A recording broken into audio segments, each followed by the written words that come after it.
Welcome to another episode of our live stream, My Journey to the Trinity. My name is Hussein. Happy to be with you. Happy to be with me. And today I just kind of was looking, I was listening to different programs and stuff. And the thing that I kind of was thinking about is about there's a lot of stuff about what's under Allah's throne. And so I just kind of want to look at some of the stuff, what it says about what is under Allah's throne. And so that's kind of what I had in mind today. I guess we could just start right here at the bottom. Let's see, some of this isn't okay. Abu Dhar told that at sunset, God's messenger asked him if he knew where the sun went, and that when he replied that God and his messengers knew best, God and his messenger knew best, that means Allah and Muhammad know, he said it goes and prostrates itself under the throne. So the sun every day goes under the throne of Allah, and it prostrates under the throne and then asks for permission to depart. And this is granted, but it will soon prostrate itself and it will not be accepted from it, and will ask permission to depart and it will not be granted. It will be told to go back the way it came, and it will rise in the place of setting.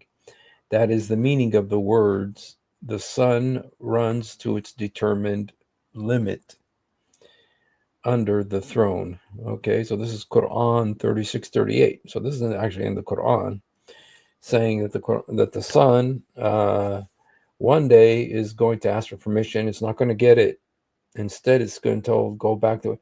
So, this is the day you hear about where the sun is going to rise in the west. And I don't know if you guys remember this. It makes me think about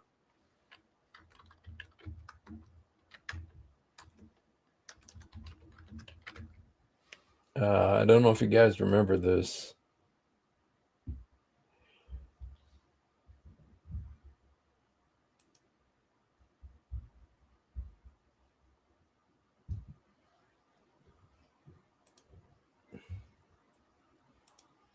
When our first Muslim president, Barack Obama, he had this right here. And this was his one of his logos, and it actually means the sun rising in the west. And so there's some folks who thought that Obama was that sun rising in the west.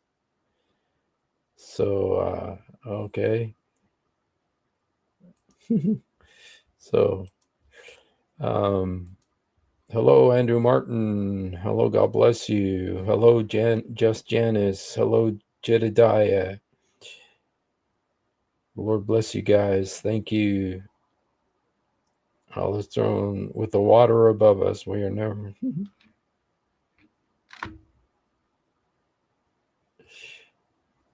Andrew Martin made a poem there. Under the celestial dome near Allah's throne with the water above us, we are never alone. In the sacred cuddle where the soul finds its idol, we dance to the rhythm in a world so tidal. It's got a nice rhythm, that poem. I'm not sure exactly what it means. Oh, it's the sun goddess prostrating to Allah, the moon god. Okay. All right. Well, so I tell you, that's pretty interesting. So anyway, the sun is underneath Allah's throne, daily. You know what? There's a problem with that, because with the world's rotation, the sun is never, how does it go to the throne and then come back? Because it's constantly daytime or morning or somewhere. It's like, I don't see how it could break away and go to Allah's throne and then come back and prostrate. And then, so I don't understand how that's possible. If there's a Muslim who wants to come on and explain it to us, be welcome. Okay, here's another thing. Okay, it says Jubair bin Nufair reported Allah's messenger as saying, God finished Surah Al-Baqarah with 2 verses which I have been given from his treasure which is under the throne. So learn them and teach them to your women folk, for they are a blessing, a means of approach to God, a supplication. Okay, so there's these treasures of Quran verses under the throne, which is under the throne. So there's Quran verses under the throne. There's the sun, there's Quran verses under the throne. Okay. Then there's this, whoever grants respite to the indigent or alleviates it for him, Allah will shade him on the day of judgment under his throne, a day in which there is no shade except his shade. Okay, so on Judgment Day, when, there's lots of light, the only place where there's going to be shade, because it's going to be really hot, I guess, is under Allah's throne. It's the only shade that's going to be available. Now, that doesn't really agree with what the Bible says, because our God is light, and he casts light, but no shadow. There's no shadow of turning in our God. But with Allah, there is. Okay, so he has shade, darkness. So, okay, let me just look here. 7 gateways to the fire.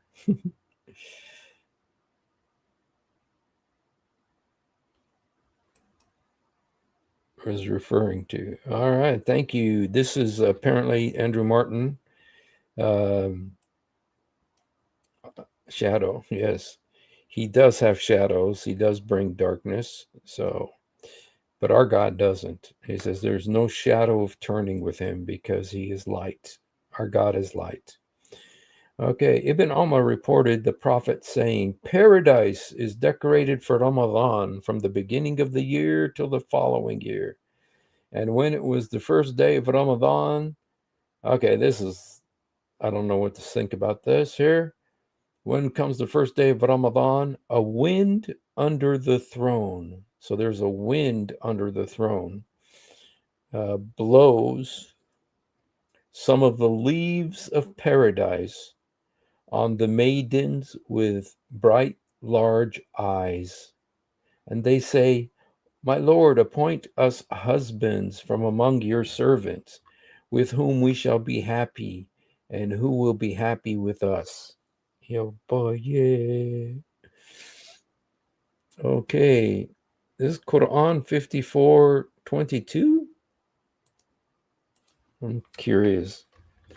So,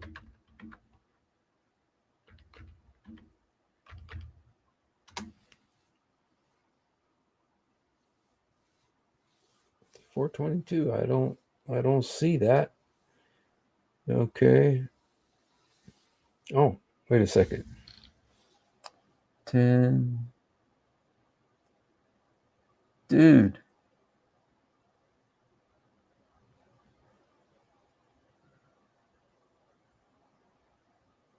You know what? There's a verse of Quran, but I don't know what that. It's XLIV 6. So that'll be 4, 14, 10.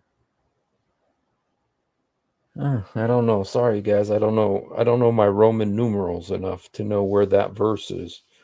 But I'm going to have to look that up. That's interesting. So when Ramadan begins, there's a wind under the throne, and the wind blows leaves on the Houris, blows leaves of paradise on the Houris, makes them want husbands.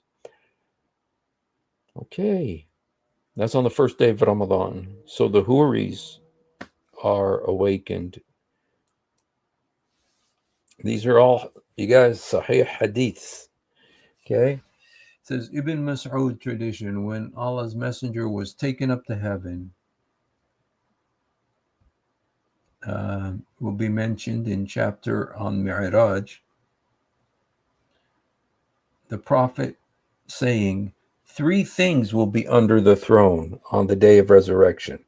The Quran, which will contend with men, having an exoteric and esoteric meaning, the trust, the ties of relationship. Okay. So you're going to have 3 things under the throne. The Quran is going to be under the throne, and the trust and the ties of relationships. Okay.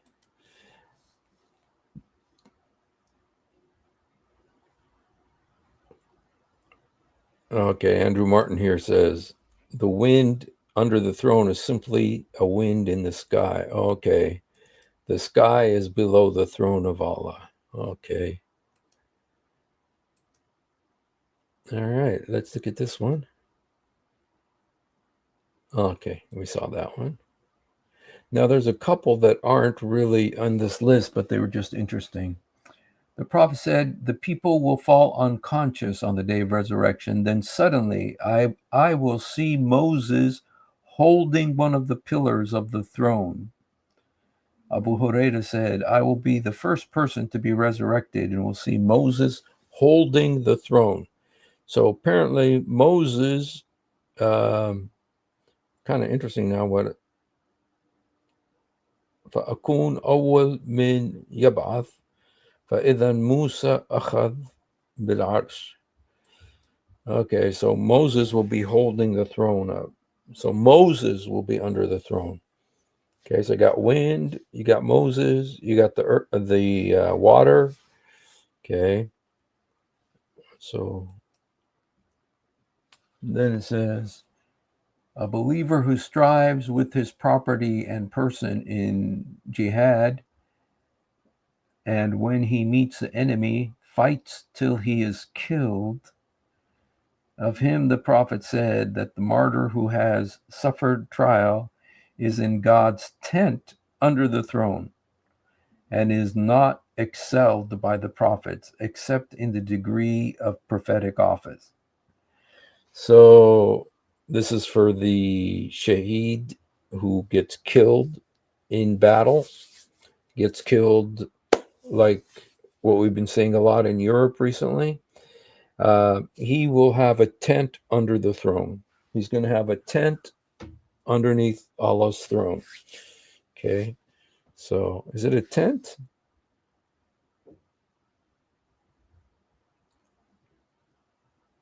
Yes, you're going to be in a tent. So Allah has a tent. And you're going to be on that tent under the throne. Okay. The day and night would not come to an end before a man named Al-Jahjah would occupy the throne. يملك رجل يقال له الجهجاه جهجاه. قال مسلم هم 4 إخوة شريك وعبيد الله وعمير وعبد الكبير بنو عبيد المجيد عبد المجيد.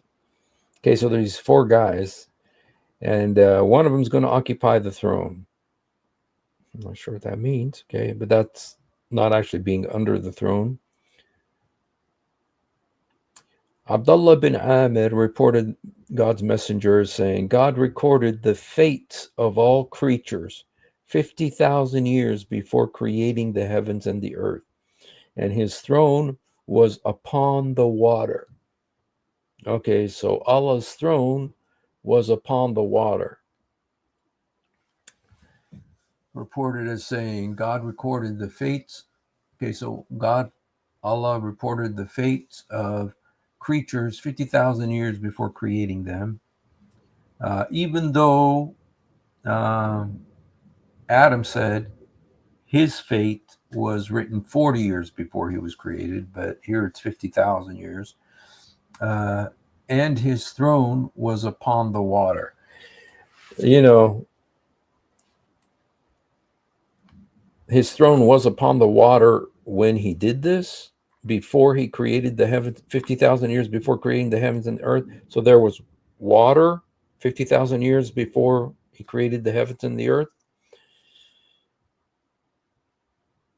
Okay, so there was water 50,000 years before.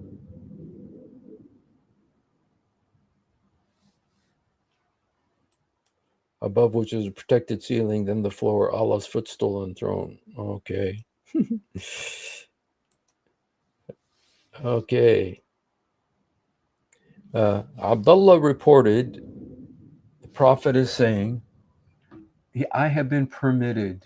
So this is something he was given permission to say, to tell about one of Allah's angels who bears the throne, that the distance between the lobe of his ear and the shoulder is the journey of 700 years. Okay, now this is a thing, and I didn't find the hadith, but there are supposedly 8 angels who actually carry Allah's throne. So there's 8 angels, but these angels are big. And Muhammad was permitted to tell us how big they are. Because this is a big throne. This is a big throne. And it says, I have been permitted to tell. Okay, so he's permitted to tell us about this, how big these angels are. Okay, who bears a throne. The distance between the lobe of his ear and his shoulder is a journey of 700 years. So the lobe of his ear would be right here, earlobe, and his shoulder. So from there to there, it's a 700-year journey. Dude, this is one big angel. Dang. From the lobe of his ear to his shoulder is 700 years. Wow. That is a big angel. And there's 8 of these angels that are carrying the throne of Allah. So that is a big angel. That's a big throne. So Allah sit on the throne. There's 8 angels that carry it. And one of those angels, Muhammad was permitted to tell us this, that the distance from his earlobe to his shoulder is a journey of 700 years. Now, the question arises, 700 years on a camel, or is it 700 years on a ship, 700 years on a horse, 700 years on a donkey? Because different speeds, 700 years in a Tesla, 700 years on a rocket, because, each one is different. Like if I'm walking for 5 minutes, I will get to the end of the block. But if I'm driving for 5 minutes, I can get to the supermarket. So it's different depending on the speed. So I'm not sure when it says that it from the earlobe of this angel to his shoulder is a journey of 500 years. Is that mean, what exactly? Oh, it's by camel? Okay, Janice has clarified it for us. It's by camel. It's camel 700-year journey. Okay. All right. Let's look here. Okay. The bond of relationship is suspending from the throne and says, he who keeps good relations with me, Allah will keep connection with him. But whoever severs relationship with me, Allah will sever connection with him. Wow. So in order to have a relationship with Allah, you have to have a relationship with Muhammad. And if you sever your relationship with Muhammad, you sever your relationship with Allah. Help me, somebody. The bond of relationship is suspending from the throne and says, he who keeps good relations with me, this is what Muhammad said, Allah will keep connection with him. And whoever severs relation with me, Allah will sever relation with him. Wow. That's no regular prophet, you guys. That means you have to have a relationship with Muhammad. I mean,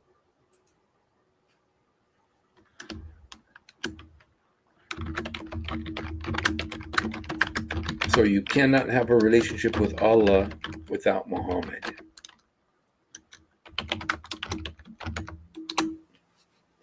That's pretty, I've never heard this before.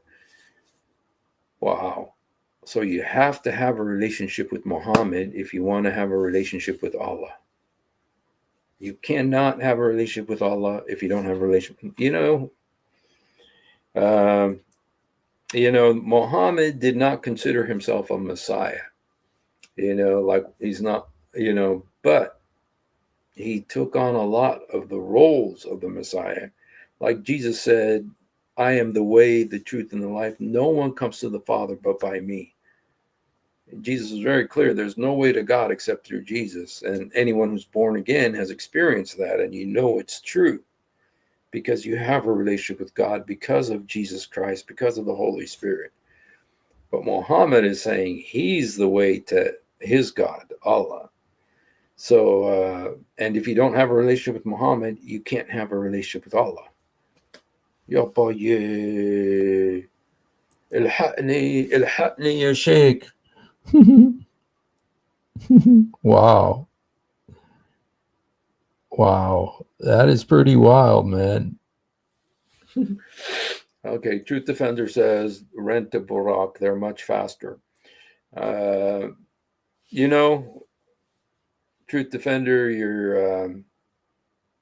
you're kind of making light of this. And because we really don't know how fast Burak traveled. We know that Jibril led him. So Burak did not have like an internal GPS. He needed Jibril to guide him. But how fast did they travel? We really don't know. And so I don't know if it's going to be faster. I really don't know. So, but yes. So, wow. That one about the relationship with Muhammad, that's pretty wild. That's like, dang. Okay. Oops. Okay. Sorry. Some of these are not related to our topic here. Okay. Then the angels supporting the throne. Okay. Now, see, this is the 8 angels that hold up Allah's throne. Sing his glory and sing the dwellers of heaven who are near to them until this glory of God reaches them who are in the heaven of this world. Then those who are near the supporters of the throne ask the supporters of the throne, what your Lord has said, and they accordingly inform them and what he says. Then the dwellers of heaven seek information from them until this information reaches the heaven of this world. In this process of transmission, the jinn snatches what he manages to overhear and he carries it to his friends. Okay, so this is the genies, you guys. And when the angel sees the jinn, they attack them with meteors. If they narrate only which they manage to snatch, that is correct. Okay, so this right here goes to the Quran verse, very important Quran verse, where it talks about that, Allah made the sha'al, the lamps for the jinns who are trying to spy on heaven. So apparently the angels also do it, because in here it's the angels that attack with meteors. And when the angels see the jinn, they attack them with meteors. So here it's the angels who attack the jinn with meteors. So okay, but it talks about the angels that are carrying Allah's throne. But these are big angels. Remember, you guys, that the distance from the earlobe to the shoulder is 700-year journey. Okay, and as our sister clarified, that's a 700-year journey by camel. So that's a long journey. Okay, here's this one. Okay, the apostle said that paradise is under the shade of swords. Okay, That means you have to have a sword if you want to enter paradise. Okay. Okay. Okay. No, this isn't. But there's another one that was kind of funny. It says a rooster whose neck is under the throne of Allah. So there's a rooster. Okay, and let me see. In Allah idhan li in ahadith an dik. So Allah gave Muhammad permission to talk about a rooster. Okay. Oh yes, indeed, Allah has given me permission to inform you about a rooster. Okay, so there's a very important rooster. Okay, this is a very important rooster. Okay, and let me just, I want to really quickly see, because I looked for this.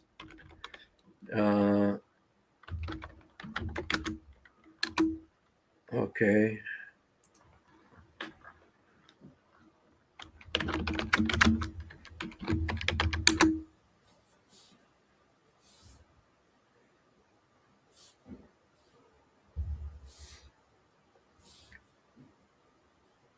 Okay, yeah. There's a lot of hadiths about this red rooster that pecked at Muhammad, but I wasn't able to actually find this one where it actually says that this rooster is underneath Allah's throne. And so I'm not sure exactly what this rooster is doing, but let's look at this.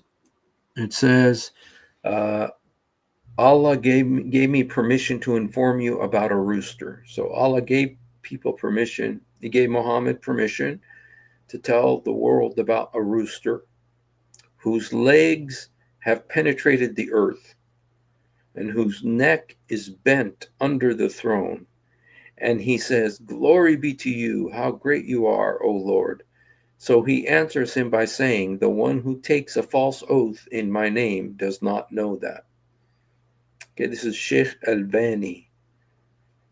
Okay, reported by Tabarani. Okay, so, all right. So anyway, so there's this rooster under the throne. There's a rooster, and Abu Huraira was given permission, just the neck, make some truth defender. Man, you're making light of this, man. Yeah, truth defender said, make some Cajun jumbo. Arizona. The rooster refers. You know.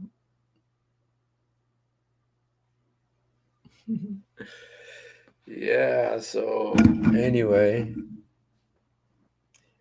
Well, there's a lot of hadiths about roosters. Mostly the hadiths are about don't revile the rooster, because the rooster, when the rooster, does cock-a-doodle doo, it is has seen an angel. So when you hear a rooster in the morning, that means it saw an angel. But if you hear a donkey, if you hear a donking, if you hear a donkey, that means that the donkey saw a devil. So there's a difference, okay? A rooster saw an angel, but a donkey saw a devil. Okay, let me see. I'll show you. Oh, right here. Let me see. Is this the one? Okay. The prophet said, "When you hear the crowing of a rooster, ask for Allah's blessing, for their crowing indicates that they have seen an angel. And when you hear the braying of donkeys, seek refuge from Allah, for the braying indicates they have seen a Satan." So when you hear a donkey, that means that he saw Satan. But when you hear a rooster, it means he saw an angel. So, how could anybody have known that if Muhammad hadn't told them? And he was given permission to tell us that the angel that carries the throne is a 700-year journey from his earlobe to his shoulder. So this is a big, big angel, you guys. Okay. These four angels are also held to be created from different elements, one from light, one from fire, one from water, one from mercy. Element, mercy is an element. It is also said they are so large that a journey from their earlobes to their shoulders would take 700 years. According to various Islamic tafsir scholars, which compiled by the Islamic University of Medina and Indonesian Religious Ministry, the number of these angels will be added from 4 to 8 during the day of resurrection. Okay. This is from the Quran, Surah Al-Haqq. Okay. Then it says, okay, the bearers of the throne, or Hamilat al-Arsh. Hamilat al-Arsh are a group of angels. The Quran mentions them in 40 verse 7 and 69:17. Now let's look at that. Quran 47 verse 7. Yes. Those, let me show it to you.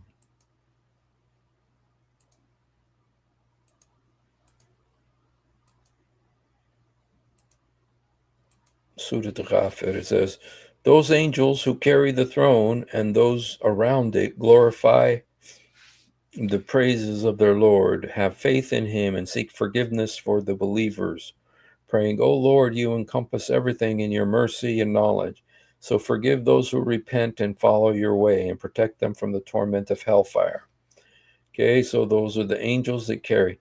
الذين يحملون العرش ومن حوله يسبحون بحمد ربهم.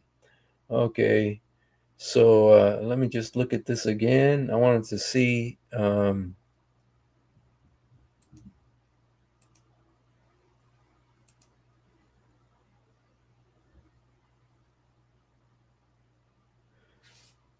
where was that? Where it was talking about the verse.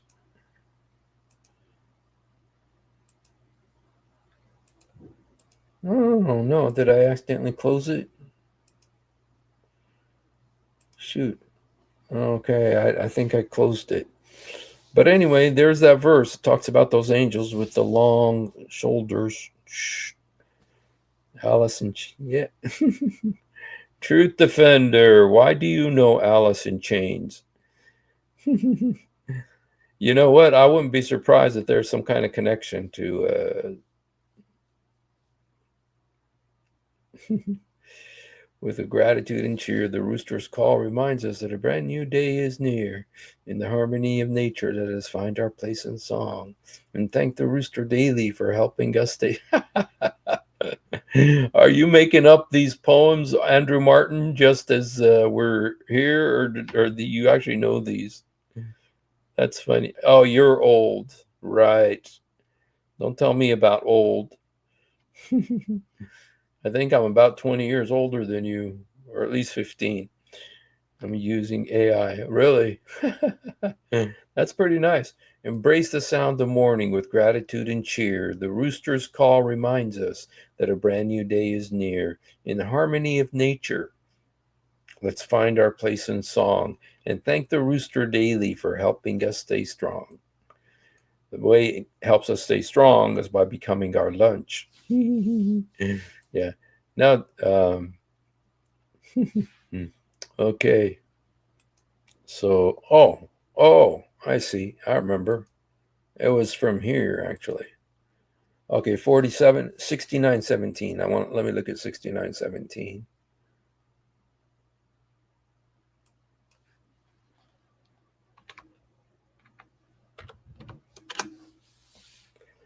With the angels on its sides, on that day, 8 mighty angels will bear the throne of your Lord above them. Okay, these are some big angels, you guys. They're actually carrying the throne of Allah. So there you have it. So you have a rooster, you have angels, you got water, you got the sun, you got shaheed tents, and there's a bunch of things underneath the throne. So, throne of Allah. Okay. Well, you know what? There was something that my wife sent me that I wanted to share with you guys. Let me see if I can. Let me see if I can. This is really wild. Okay, repetition of Yasser Qadi by Yasser. Okay, let me see this. See if I can find this here.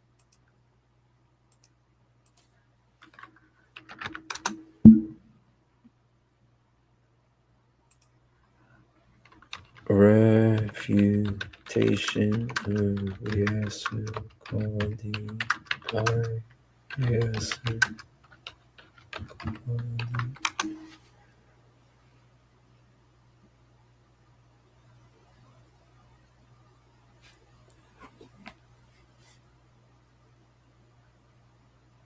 It's when he has his black hat on.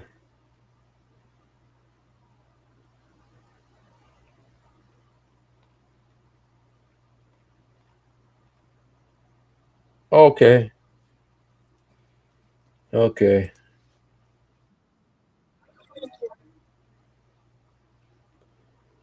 Okay. Let me put this here.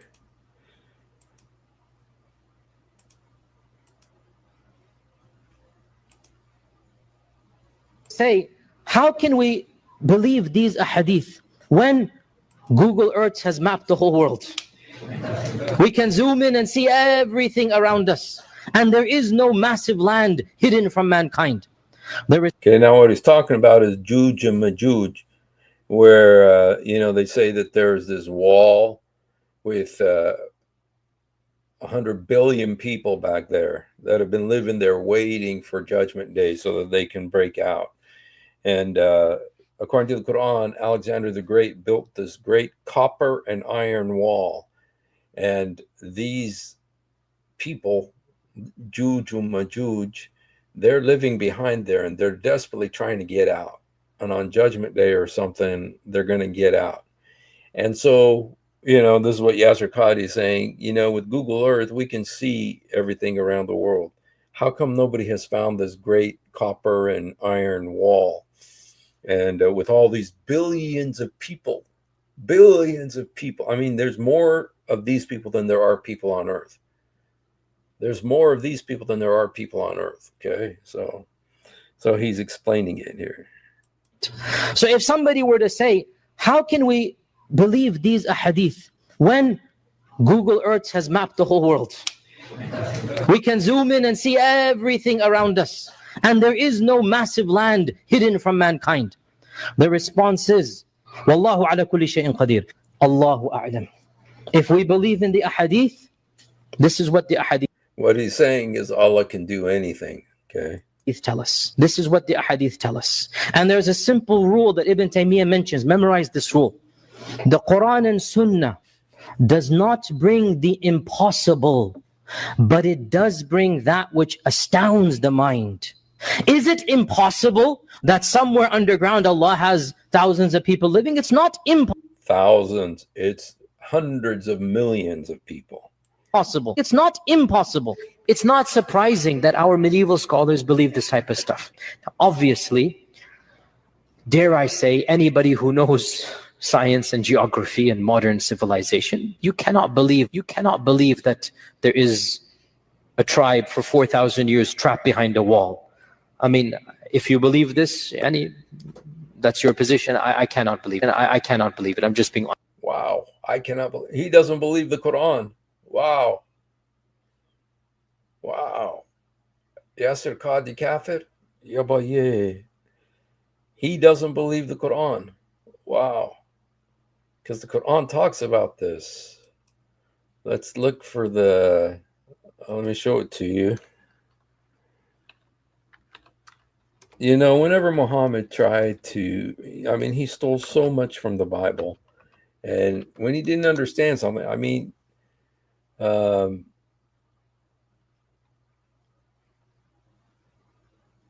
18. Okay, let's look at Surah 18 of the Quran.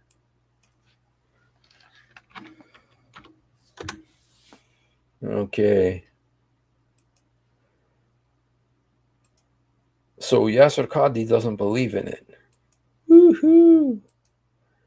Dang. Getting into Kafiristan.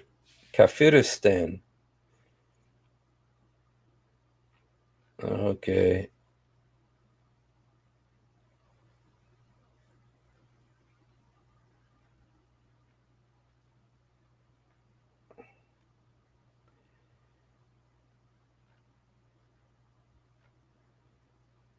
Okay. Cool.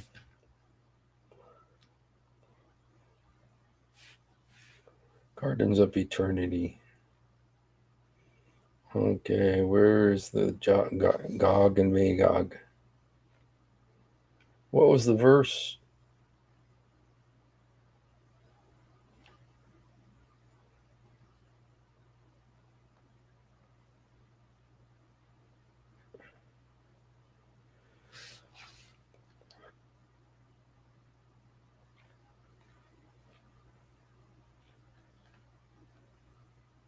Okay.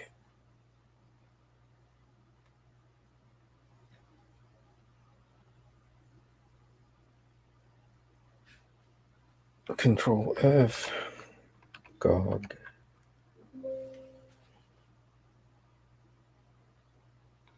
All right. Think of.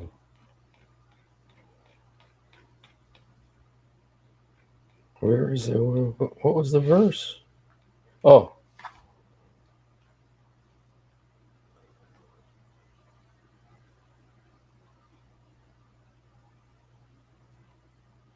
Okay. Oh, okay, right here. Then ask the prophet about Zulkarnain, that's supposedly Alexander the Great. Say, I will relate something of his narrative. Surely we established him in the land, so he traveled the course till he reached the setting point of the sun. Okay. Maghrib al-Shams, wajadaha taghrib fi ayn hami. This is where Alexander the Great found that the sun sets in a spring of murky water. It's what that is a big miracle. I mean, how does the sun do this, you guys? The sun goes under Allah's throne, gets permission to come back, and then it goes inside of a little pool of water. It goes inside a little pool of water after that. I mean, what does the sun do? How can the sun do all this? Every day it's got to go over to Allah's throne and then come back, get permission to come back, and then it goes inside of a murky water, a pool, a little swimming pool, and he found some people. We said, Zulkarnain, either punish them or treat them kindly. He responded, whoever does wrong will be punished by us, and those who believe and do good, they will have the finest reward. As he traveled a different course until he reached the rising point of the sun, he found it rising on people for whom we had provided no shelter. حتى إذا بلغ مطلع الشمس وجدها تطلع على قوم. So he also found the place where the sun rises, you guys. Yopaye, yopaye. He found both the place where it sets and the place where it rises. I didn't know this. Wow. He found it rising. So it was. And he traveled the third course, and he reached a pass between two mountains. He found in front of them people who could hardly understand his language. They pleaded, "Oh, Zulkarnain," so they knew him. Okay, just like those ants knew Solomon. Okay, and by the way, Zulkarnain, Alexander the Great, was a Muslim, you guys. Surely Gog and Magog are spreading corruption throughout the land. Should we pay you tribute, provided that you build a wall between us and them? He responded, what my Lord has provided for me is far better, but assist me with resources and I will build a barrier between you and them. Bring me blocks of iron. And when he had filled the gap between the two mountains, he ordered, blow. And when the iron became red hot, he says, bring me molten copper to pour over it. So this was an iron wall, and then he bet that between two mountains, and it's enough to keep billions of people behind, okay, imprisoned behind it. And then they got copper on top of it. And it became, when the iron became red hot, he said, bring me molten copper, pour it over it, so the enemies could neither scale nor tunnel through it. He declared, this is a mercy from my Lord. Okay. Okay, so this is what we're talking about, and this is what Yasser Qadi is talking about these gazillions of people behind this wall. That so, what does Yasser Qadi believe?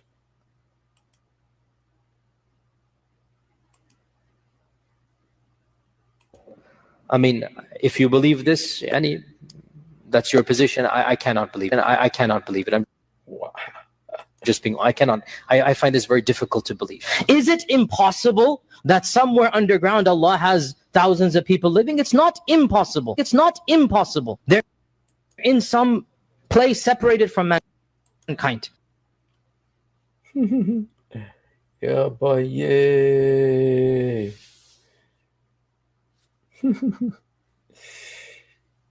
Wow. Dairy Queen. DQ, is that Dairy Queen? Yeah, what are they eating? Do they have sewage systems? Do they have hospitals? Billions of people. I mean, let me show the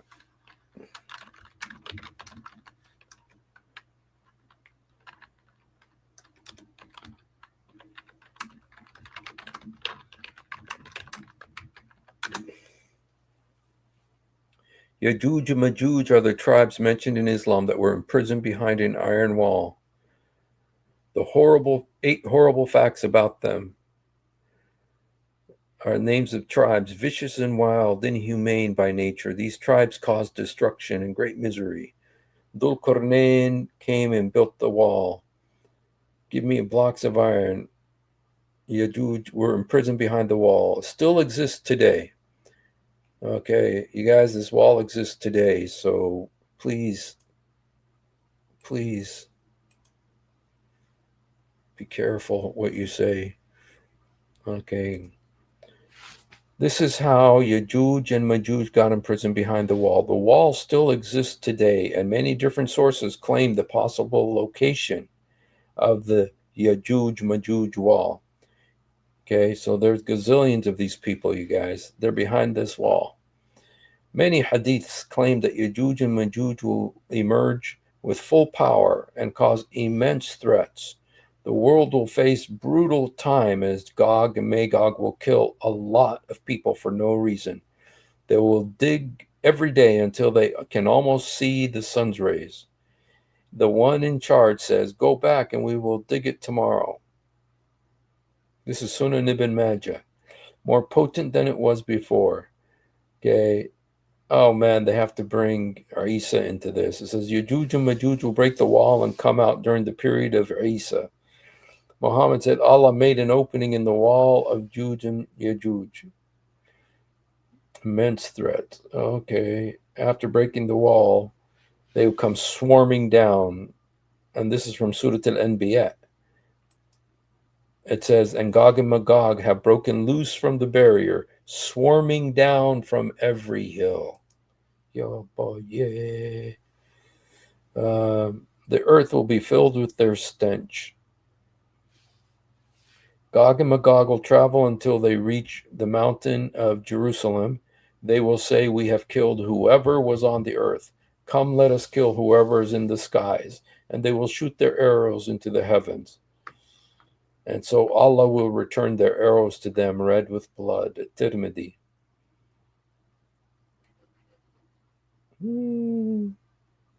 So there's they'll kill everybody on the earth, you guys. Yo, boy, yeah. Wow. So some people think that this is in the South Pole or the North Pole. Siberia or the Himalaya. the Caspian Sea.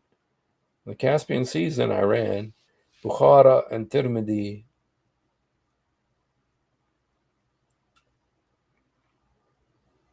The Bermuda Triangle. Some people say it's in the Bermuda Triangle. I guess it's underwater. Okay. Steve wrote this. Guy named Steve. I'm changing my name. No, I'm just kidding. Okay. Well, there you have it, you guys. So be ready. If Black Panthers keep Wakanda hidden, I'm sure that Yajuj and Majuj folks can hide their land. Yes. Hello. We have a new person here. Kiroman. God bless you, Kiroman. The Lord. Are you a Muslim, Kiroman? Middle Earth. Hollow Earth, I guess. God bless you, Brother Tiger. Thank you for spending some time with us today. Atlantis, yeah. Also, oh, you're Christian. God bless you. Welcome. Well, you know, there's also Narnia. There's all these fantasy places, and Shalom Kiroman. So, all right, you guys. Well, that's kind of what I wanted to share today. And the Lord bless you. And, you know, the situation with all of these under the throne stuff, you know, the main thing I think is to beware of the rooster. You know, there's a rooster. And yeah, so all right, you guys, thank you for hanging out with us. And if you haven't done it, please do it now. Jesus help me. Jesus forgive me. Oh, there's another thing I wanted to tell you. And that is that there's many hadiths that talk about Allah's throne being on the water. But there's also lots of hadith that talk about Satan's throne being on the water. So I don't know how that happened, but something to keep in mind. All right. If you haven't done it, please do it now. Jesus help me. Jesus forgive me. Jesus come into my heart. Jesus help me. Jesus forgive me. Jesus come into my heart. Yasur sa'idni. Yasur samahni. Yasur udkhul albi. We love you, but much more importantly, he loves you. And again, welcome, Kiroman. God bless you. Oh, yeah, I've been on a lot of other programs. So thank you for coming, Kiroman, and please feel welcome to come all the time. All right. The Lord bless you guys. Have a great night.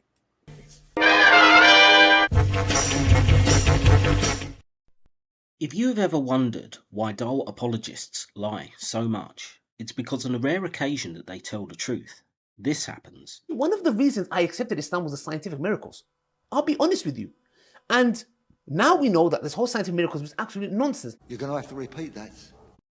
That the standard narrative has holes in it. That's what I'm going to say.